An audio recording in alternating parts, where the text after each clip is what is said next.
There we go, and live on YouTube. Robert, this mic is all yours. Good morning. I'm going to do something a little bit different today. I'm going to do something slightly out of sequence. Normally, I would start with the music and the prayer, but because I want to make sure Lynn Consalvo gets to see something, I'm going to start someplace else and then go back and restart the normal session. So let me just the first thing I'm going to do is put something in the chat. So bear with me just a second to get that there. And then I'm going to have Cherie explain a little bit about why I'm doing this and what's happening. So as I say, bear with me a minute. Okay, can you see the chat where I loaded two files? Anybody? Rick, can you see it? Okay, Yes, I can. okay, terrific. Okay, I'm going to have Cherie, I'm going to slow down here a little bit and Cherie talk about something, uh, basically this and whatever you want to add to it, okay? All right, will you? Okay, great, thank you, man. My voice is really going. All right, so this preview of my latest book, They Wanted to Believe, is not a political argument or a partisan call. It's a quiet, clear-eyed reflection on responsibility, attention, and inheritance. Written as a documentary novel grounded in public record, it asks how democracies erode not through force, but through fatigue, repetition, and forgetting what we were entrusted to defend.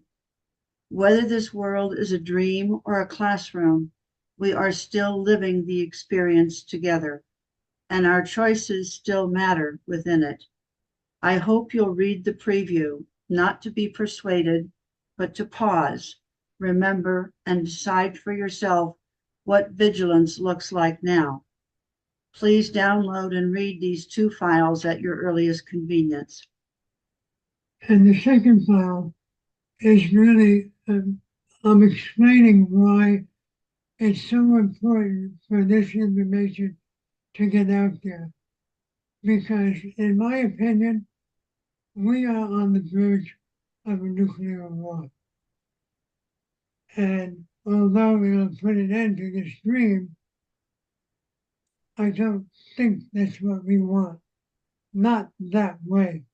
It's one thing to leave this dream by our choice. It's another to leave it for somebody else's choice. So if you get a chance, take a look at those two, and I'll leave that for now. And thanks, Lynn. Lindsay, thank you. And now we're going to go back to the beginning. And if somebody else would like to give Cherie a break and read this from the course, I'm going to have to put the share back up again.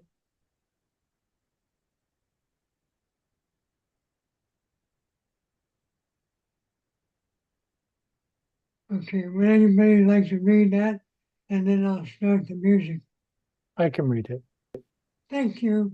Rick, good to be here with you all. Let's open up with this from the course. Let me just make it a little bigger on my end. There we go. I am here only to be truly helpful. I am here to represent him who has sent me. I do not have to worry about what to say or what to do, because he who has sent me will direct me. I am content to be wherever he wishes, knowing he goes there with me. I will be healed as I let him teach me to heal. Thank you very much. I appreciate that, Rick. And by the way, I believe that whether I'm writing something spiritual or anything at all. I believe guidance is guidance, no matter what direction it may be pushing us in at the moment.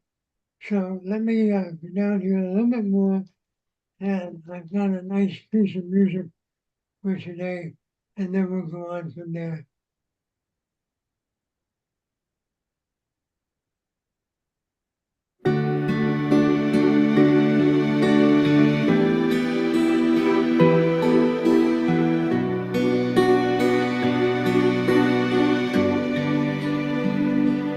You've been holding on too tightly to something that's not whole, trying to breathe life into what's already let you go. You've been fighting with the silence, afraid to hear the sound of truth that whispers gently. It's time to turn around. You feel it in your chest, that's stirring in your soul. You don't need permission, you already know. You know when it's time to let go, to rise, to walk away or step into the fire.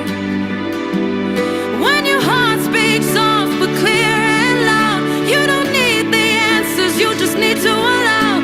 It's not always easy, but it's always right when you listen inside.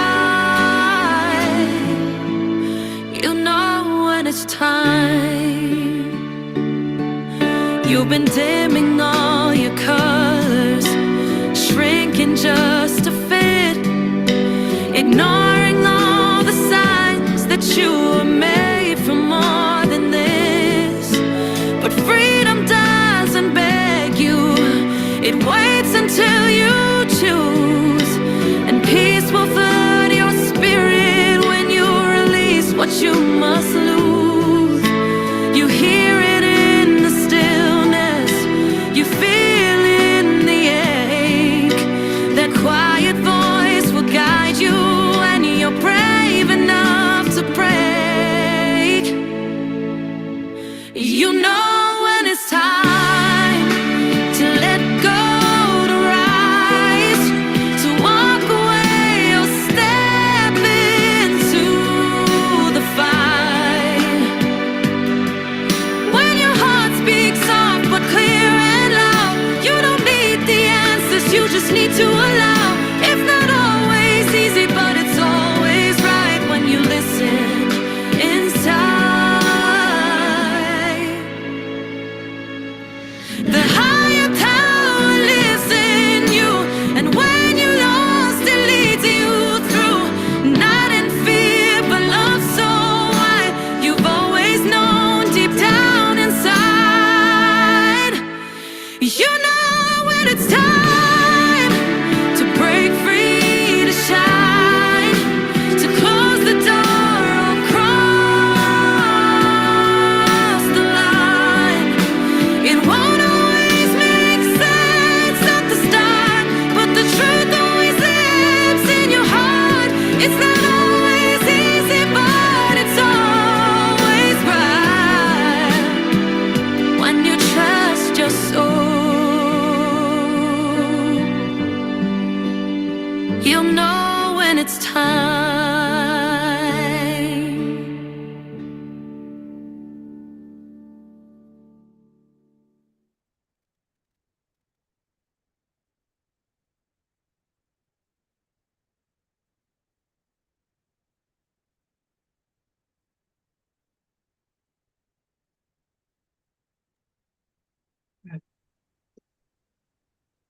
And you tell them why. What? I, Tell them why that was. I- I picked it a week ago, but Bob picked this music, he said, a week ago, but he felt it was really appropriate with what he's been working on. And if you have a chance to look at what he put into the chat later, you'll have an idea of some of what is concerning him. And myself as well, in reading the first half of it yesterday, I was taken back to my visit to Japan when I was about 17 years old and went to Hiroshima and saw what was left after the war and was very upset at that time that no one had ever mentioned what really happened to end the war in Japan and how many people were destroyed. And part of it was because there was not history written yet when we were in school. World War II was still too new for there to be books and so on in schools to show us what really happened. And it really came back to me that so much can happen when we're not watching and not paying attention. Okay.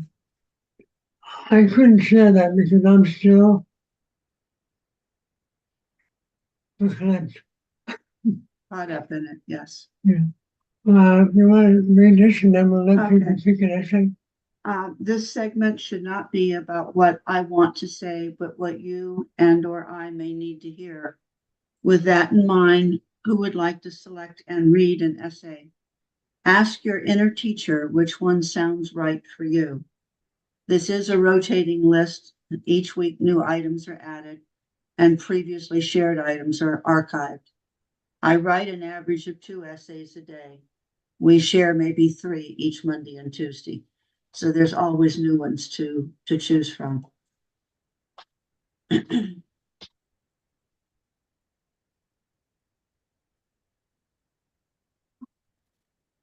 So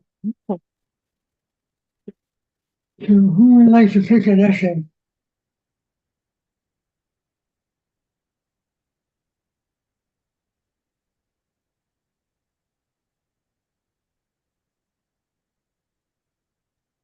I'll pick one, if you Sure, don't go ahead. mind, if no one else No. will. Can we do pride and humility? Pride and humility. Sure, help me find it. Right there. Ah, there we go. Okay, yeah, great, thank you. Do you want to read it too, Rick? I would love to. Okay, or you can share whatever. Let me make it bigger. Yeah. And censor it so you can read it. Oh, okay. Perfect. I like that. Good to be here with you, friends. My name is Rick. Pride or humility? Human history has been shaped by the tension between pride and humility. Nations rise and fall on the strength of leaders who embody one or the other. Families are healed and divided depending on whether members cling to pride or embrace humility. And within each of us, a quiet battle plays out every day. We are tempted to assert our independence, our superiority, our self-made image, while somewhere deeper within, a gentler voice invites us to yield to a higher reality. Pride and humility is not simply opposites, they represent 2 different orientations of the mind. Pride seeks to elevate the small self, the ego, above all, above others. Humility, in its truest sense, does not belittle us, but lifts us into alignment with a grandeur of a higher self. This humility is not weakness. It is the quiet recognition that we are not self-created, nor are we separate from the source of life. Let us walk this path together, moving gently from human pride to divine humility, from the illusion of self-sufficiency to truth of union with God. Should I continue? Well, if you wish, The many faces of the human pride. Human pride wears countless masks. It may appear as arrogance when one person assumes superiority over others. It may appear as vanity. When we make our identity dependent on outward beauty or success, it may appear as stubbornness when we cling to our opinions rather than listen openly. Pride is seductive because it promises safety and recognition. It whispers that if we exalt ourselves, we will be respected, admired, and remembered. Yet pride, as its core, is fragile. Like a balloon, it must be constantly inflated with the achievements, compliments. The defenses against criticism, pride cannot stand still. It must be fed. The moment it is challenged, it withers into insecurity or lashes out in anger. This is why many who appear proud on the outside are secretly filled with doubt. I'll be right back. I'm going to let Sheree take over if you want me to, Rick.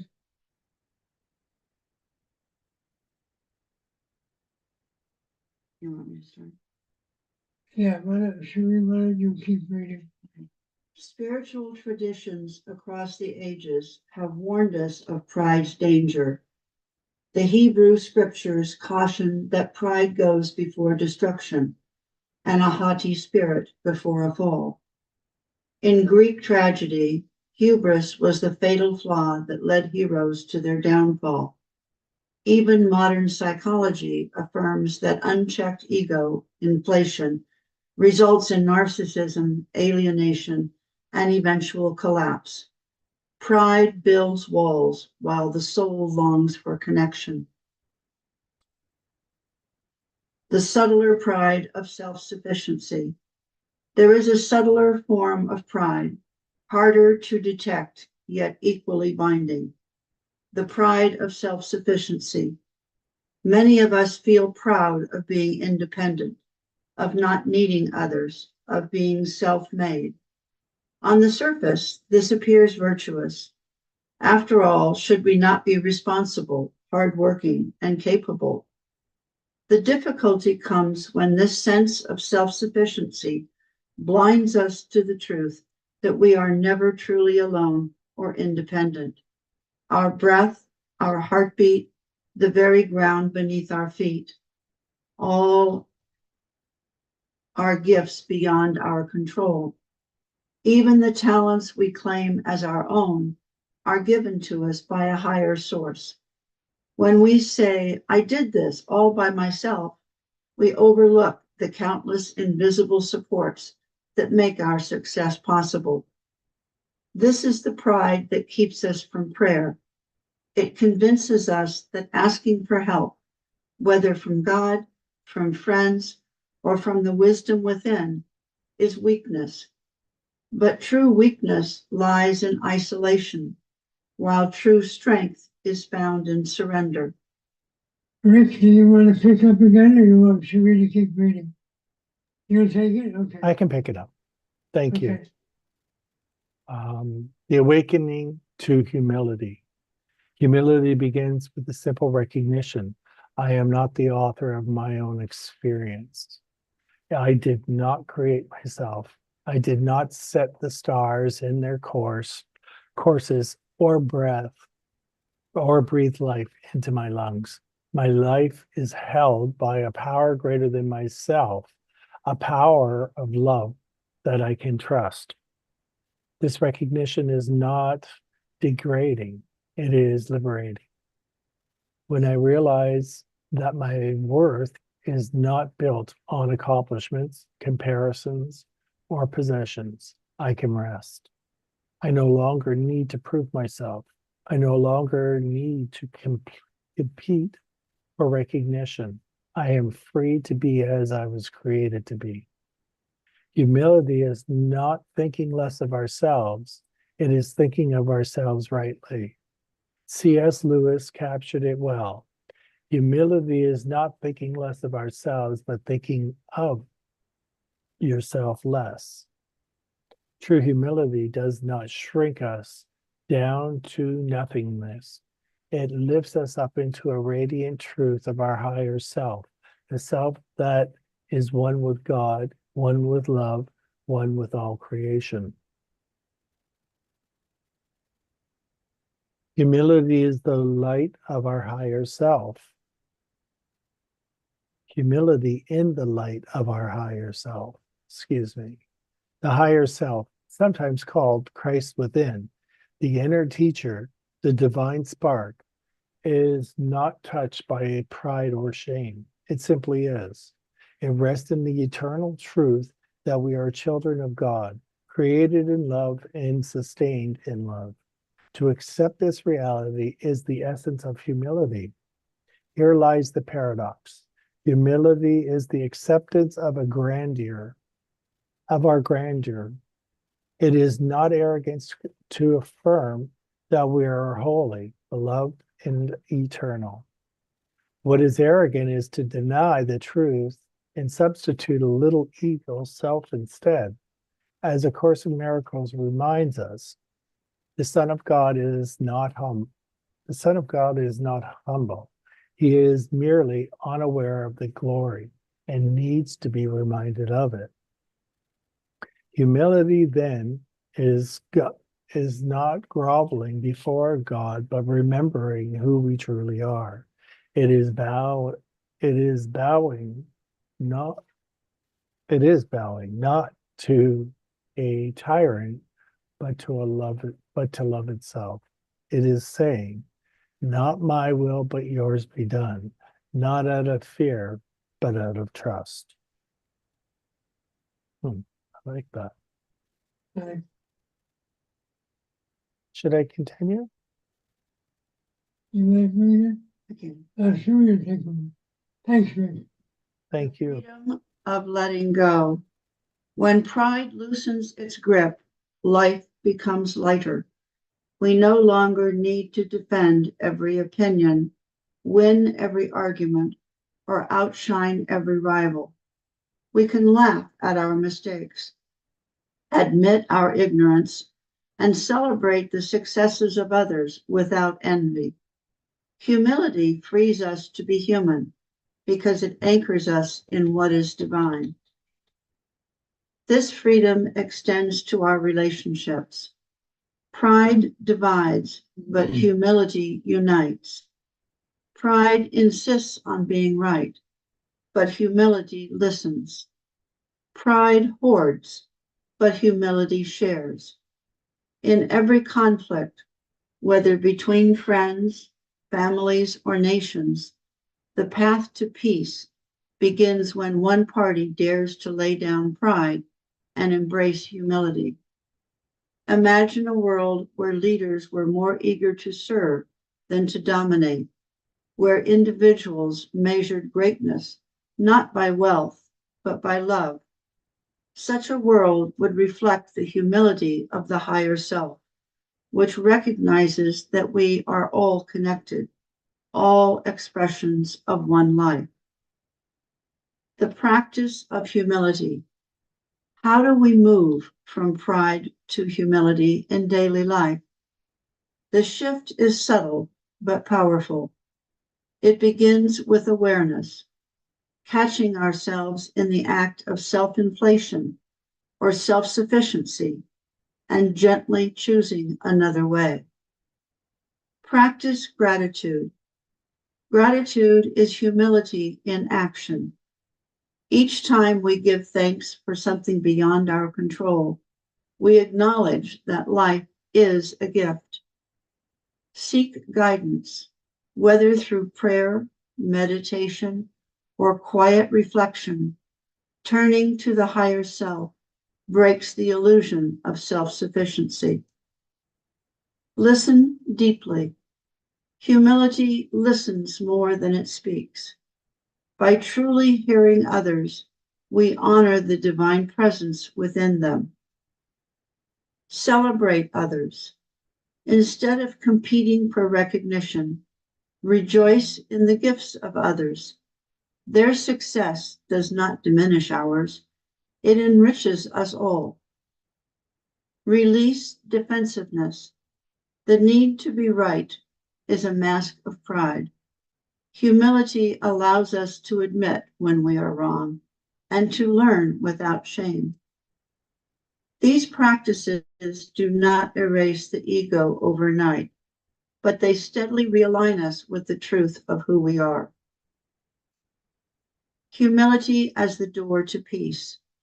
At the heart of every spiritual teaching lies the same promise. Humility leads to peace. When we stop clinging to the little self, we rest in the assurance of our higher self. Pride struggles, but humility surrenders. Pride competes, but humility cooperates. Pride isolates, but humility connects. The peace we long for, whether in our own hearts or across the world, cannot be built on pride. It will never come from self-exaltation, from nations boasting of superiority, or from individuals insisting on their way. It will come when we bow together before the one reality that unites us all. Humility is the open door to that peace, the gentle shift.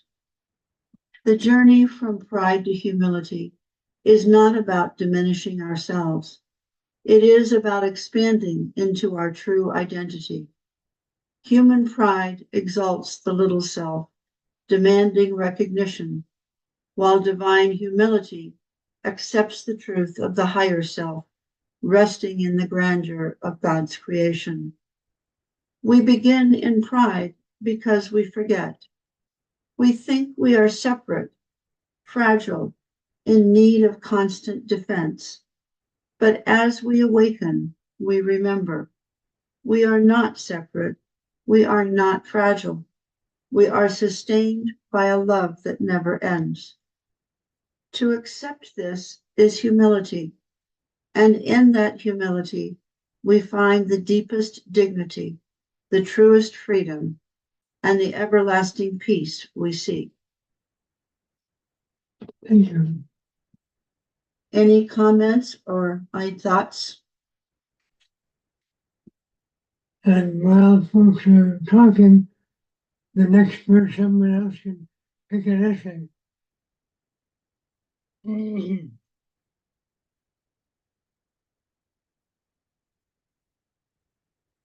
It's really interesting. I'm sitting here while you guys are thinking, and I'm realizing that even this essay, which I did not choose for today, fits into what I was talking about earlier. So I'm becoming more and more convinced every day that this session is not run by me at all. I may think so, but it's not. Does anybody else have an essay they'd like to pick? I'd like to comment on the reading. I just, as it's being read and absorbed, there's this claiming that the ego, this form, this identity wants to claim on everything. And in reality, as the writing even was saying, is, there's just a lightness when we allow this new thought, and as simple as, I'm not doing this, or one of the things I always like to say is, you're doing it to me. Not being done for me. And it just changed, my perception and hearing what's being read is allowing this gentle change to happen, just by changing the words, um, yeah, and putting them differently than how my brain likes to place things because it's always a victim, right? So I like this. I love this. Rick, thank you for that. As a matter of fact, I'm going to jump down to another one down here because it really ties into what you were just saying. And I think this one will fit as much as the one we just read. So let me bring it up here and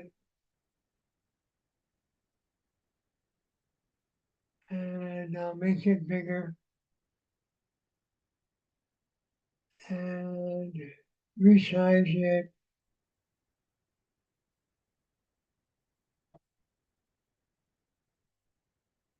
Well, this isn't resizing for some reason.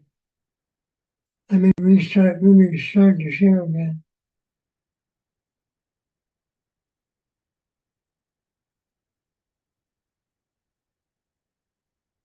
Okay, so let's see if I can get down to where this, oh, I see why, okay. No, I can't. Oh, yes, I can, now I can, I'm sorry. I'm losing it here. Would someone else like to try to read this? Or should we want to read it?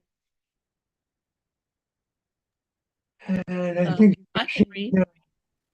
Oh, who said that? Okay, go ahead. Yeah, unless you want to, but yeah, no, I'm happy to read. Okay, So, go ahead, Lynn. all right, hang on. Let me, I have it on a bigger screen, so, okay. The antidote to why me. There comes a moment in nearly every life when we cry out, why me? Whether spoken in anger, grief, or confusion, it expresses the ego's core belief that something unfair has happened, that life or God has singled us out for suffering. It is the voice of separation, the mind's protest against the world it made, but does not recognize as its own projection. A Course in Miracles gently leads us to see that nothing happens to us, only by us, through the mind that dreams this world. Thus, the antidote to why me is not explanation, but understanding, responsibility, not as guilt, but as power.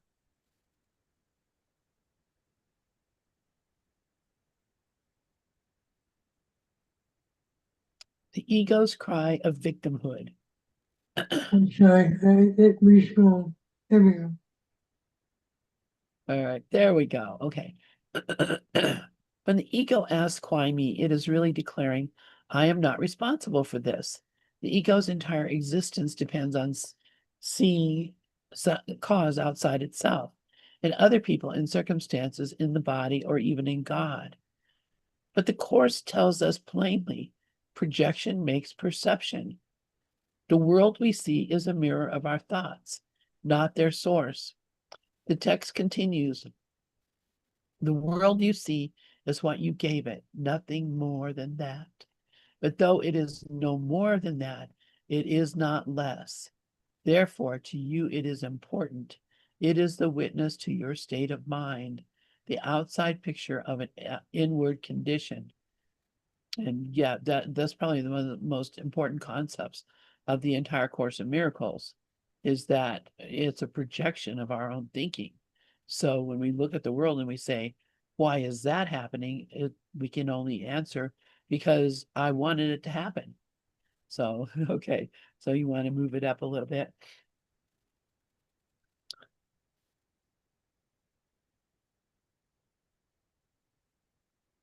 In other words, Yeah, can you move it up so that that's at the top of the page?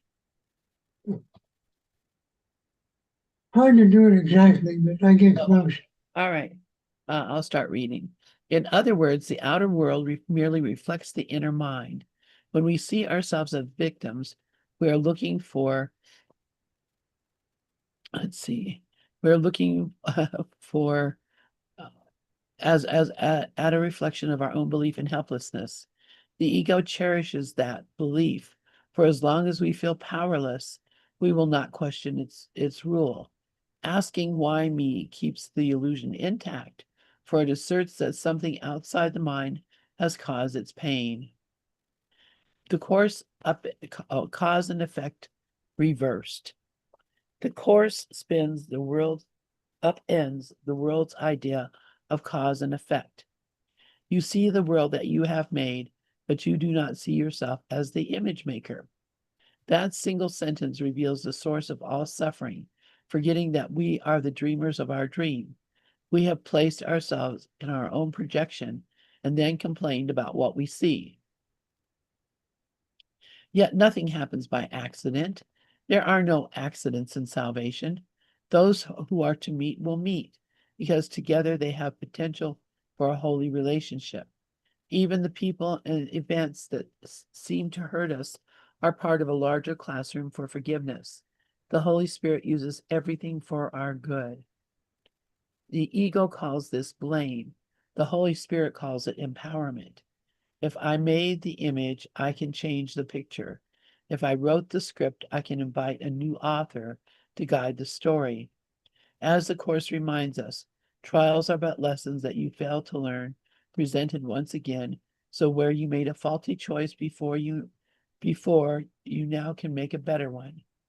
What appears as punishment is actually a second chance to choose differently. The gift of responsibility. Responsibility in the Course is never about fault. It is about freedom. I am responsible for what I see. I choose the feelings I experience, and I decide upon the goal I would achieve. And everything that seems to happen to me, I ask for and receive as I have asked. These are not words of condemnation. They are words of release. If we choose the experience, then we can choose again. The mind that made the problem can invite the solution. For cause and effect, both lie within. What you see reflects your thinking, and your thinking but reflects your choice of what you want to see. I'm going to switch my glasses here. See better.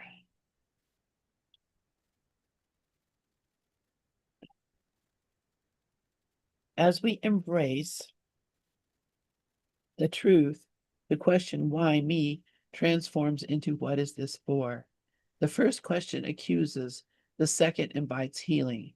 The Holy Spirit never leaves us comfortless. The Holy Spirit takes what you have made and translates it into learning devices for you. Even our errors become stepping stones toward remembrance. Reinterpreting the lesson. The ego interprets all suffering as attack or punishment, but the Holy Spirit reinterprets it as correction. The Course tells us his interpretation of the causes of sickness will free you from its effects, for his interpretation is the only one that leads to healing. When we accept his gentle reinterpretation, the pain loses meaning and therefore its hold. Healing, the Course says, begins with the mind. To heal is the only kind of thinking in this world that resembles the thought of God, and because of the elements they share, can transfer to it. When we ask, what is this for? We shift from fear to forgiveness, from defense to learning. The question, why me, keeps us bound to the past. What is this for? Opens us to purpose. Every experience can serve awakening. When you meet anyone, remember it is a holy encounter. As you see him, you will see yourself. As you treat him, you will treat yourself. Those who seem to hurt us merely mirror our own unhealed mind. We do not need to fix the world. We only need to forgive the thought that made it. And can someone else read now for a bit? The blessing hidden in the lesson. Eventually, acceptance brings a peace so deep that why me fades into irrelevance. The world may still appear to change and fade, but our mind rests in the certainty that nothing real has been lost. The course begins with this reassurance. Nothing real can be threatened. Nothing unreal exists. Herein lies the peace of God. Pain becomes impossible when we remember our true identity. I am as God created me. His son can suffer nothing, and I am his son. The question, why me, dissolves because there is no separate me apart from God to suffer. We remember you are at home in God, dreaming of exile, but perfectly capable of awakening to reality. Even the crucifixion demonstrates this truth. The world might ask, why him? Yet Jesus used that seeming tragedy to teach that suffering is not real. The message of the crucifixion is perfectly clear. Teach only love, for that is what you are. Choosing again. The Holy Spirit's healing is always gentle. He does not deny our pain, but reinterprets it. Whenever we feel tempted to ask, why me? We can pause and say, Holy Spirit, help me see this differently. As the Course assures, the Holy Spirit will answer every specific problem as long as you believe that problems are specific. Gradually, we come to see that all problems are one. The belief in separation, and the answer is always the same: forgiveness. The secret of salvation is but this, that you are doing this unto yourself. These are not words of guilt, but of empowerment. If I am doing this unto myself, I can choose to stop. From protest to gratitude. When why me turns to thank you, the mind has healed. Gratitude replaces grievance because we see that everything served the purpose of awakening. Trials are but lessons presented once again. So where you made a faulty choice before, you can now make a better one. What we once called punishment, we now call opportunity. The Holy Spirit whispers, you have never been punished, only mistaken. You are not the effect of the world you see, but the cause of it, and in this lies your freedom. And so the question fades into silence. In its place arises a gentle remembrance. I am still as God created me. Nothing can harm me. Nothing can change eternal love. In that stillness, why me, is answered not with words, but with peace. Thank you. Thank you. Any comments, thoughts on this essay?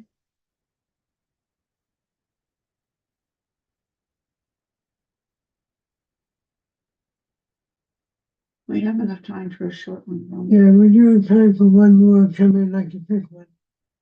Let me scroll down to the bottom of the list where you can see some of the newer ones.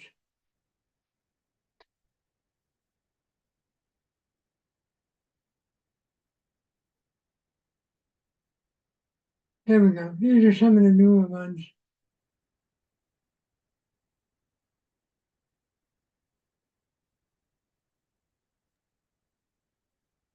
Oh, I can read. One of the ones that jumped out to me before was The End of Time. Say again, Lynn, I didn't hear you. The End of Time. The It was end, updated. the end It of, jumped out at me twice already. There it is over here at the bottom of the list. oh, okay. Can Oh, you yeah, hear there me? it is. Yeah, okay, let me bring it up.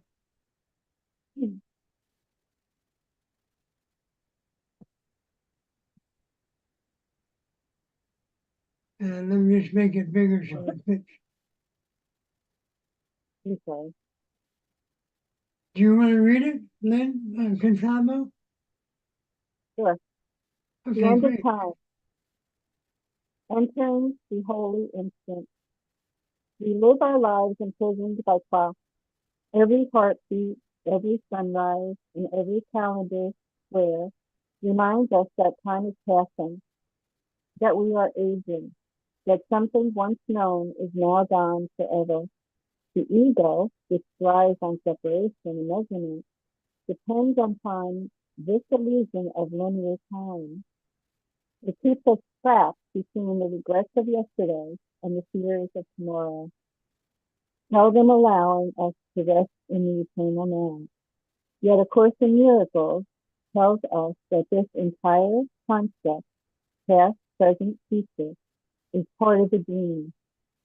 And the moment we are willing to release our attachment to time, even for an instant, the whole illusion disappears in what the Course calls the holy instant. The illusion of linear time. Linear time is the ego's masterpiece. It gives the mind a sense of control and the illusion of continuity.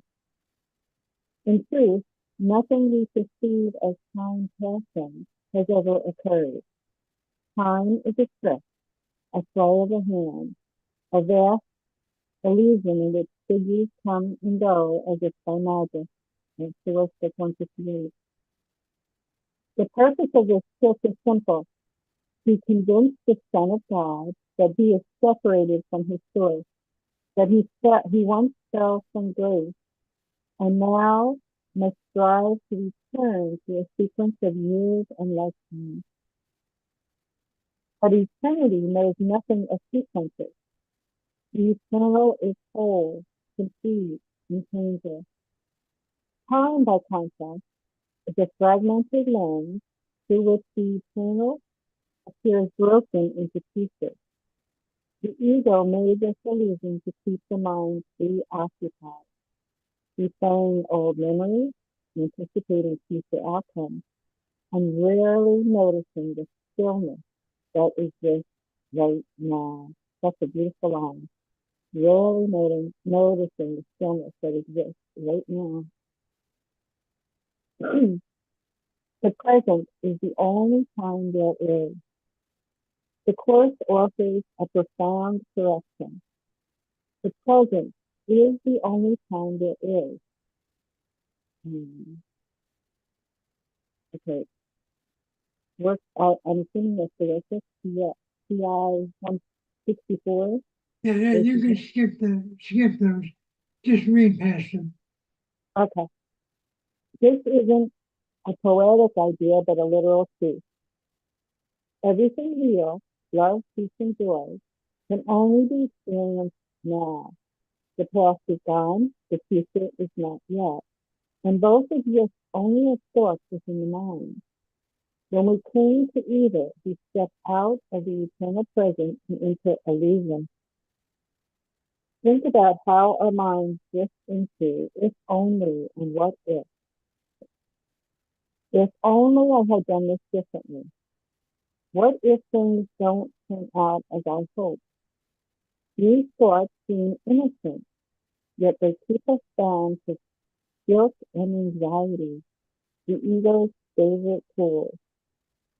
The Holy Spirit, on the other hand, speaks only of now. In the present moment, we can forgive, release, and remember who we are. It's the holy instant. The holy instant is that sacred moment where the mind drops its defense against the present and accepts timelessness. It is described in the Course as the closest approximation of eternity that this world offers. In the holy instant, there is no past to atone for, no future to fear. There is only the quiet awareness of God's love, which has never changed and never lessened.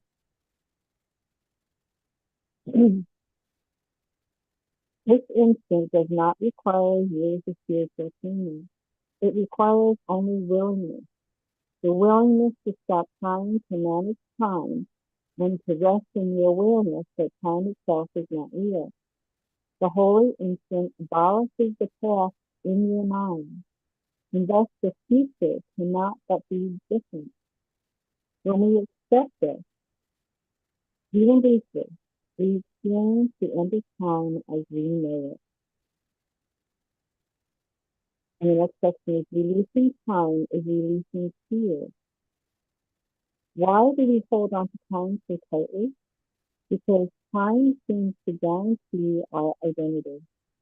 The ego tells us we are a somebody with a past, with memories, with plans and ambitions. Without them, who would we be? To release time feels like death to the ego, yet it is actually the doorway to life.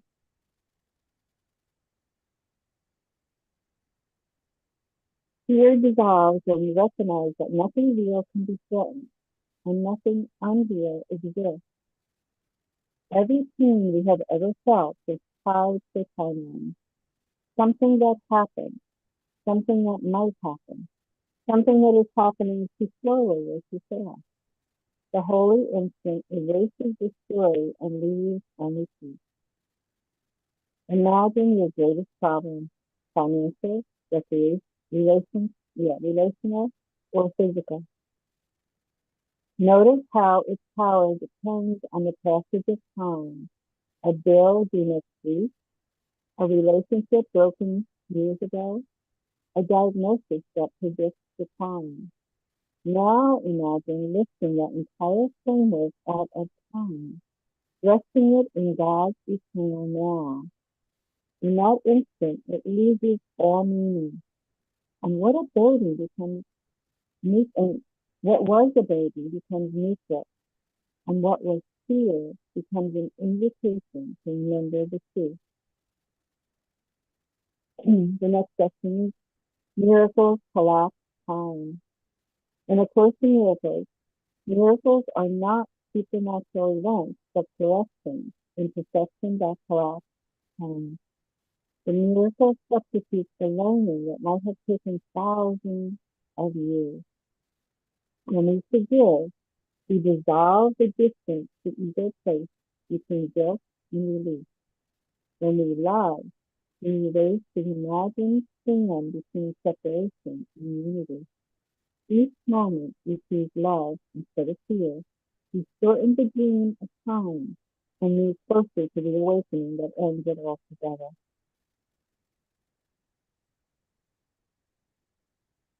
The next section is the moment when the world disappears. The Course paints a beautiful image of what happens when the holy instant is fully accepted. The world will end in laughter because it is a place of tears. When the joy of heaven has come, the purpose of the world is gone. This does not mean the planet is destroyed or destroyed.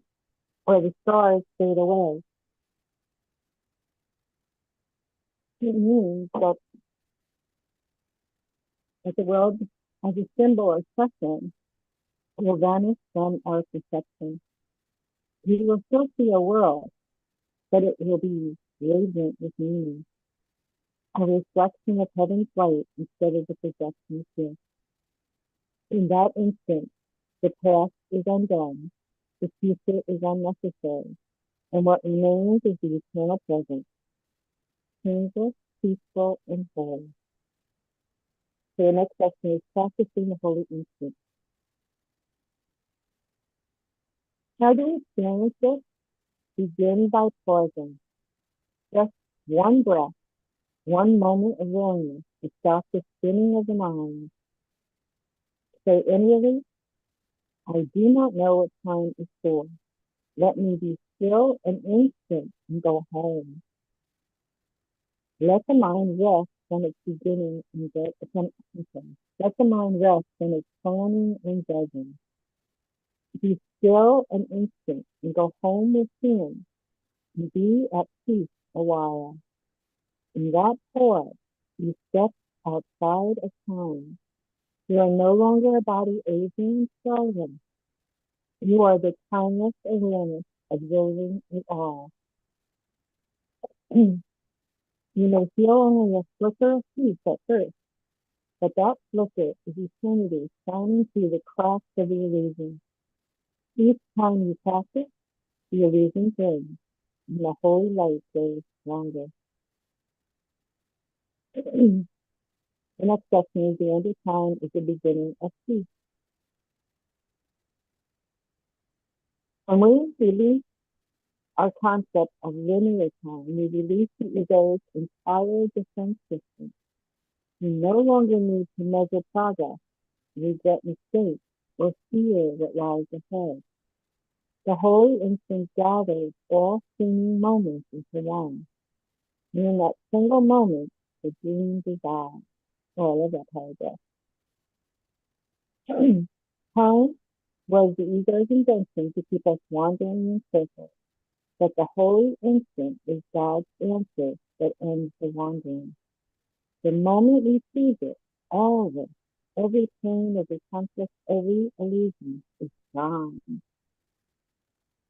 And what remains is what has always been, the eternal love of God, shining in the timeless man.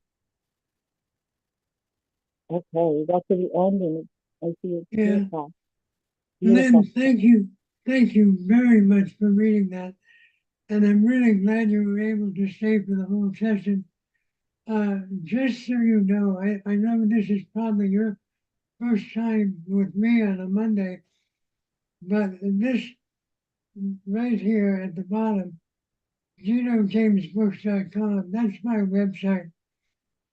Okay. And there are hundreds of these essays on that website that anyone is welcome to copy, send to people, tell people that I don't care.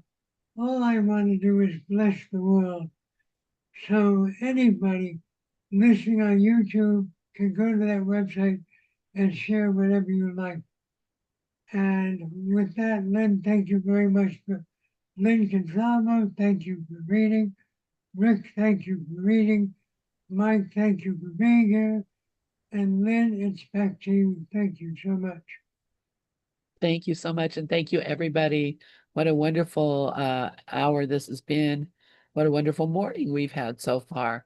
And I'm just so grateful for everybody here. So Rev Wayne just called me. He will not be here today. So I am just going to go ahead and close out the room. Once again, thank you all for being here. If you want to get the links, if there's any links that Bob put in here, you can save the chat or just make sure that you go copy them. And I'm going to close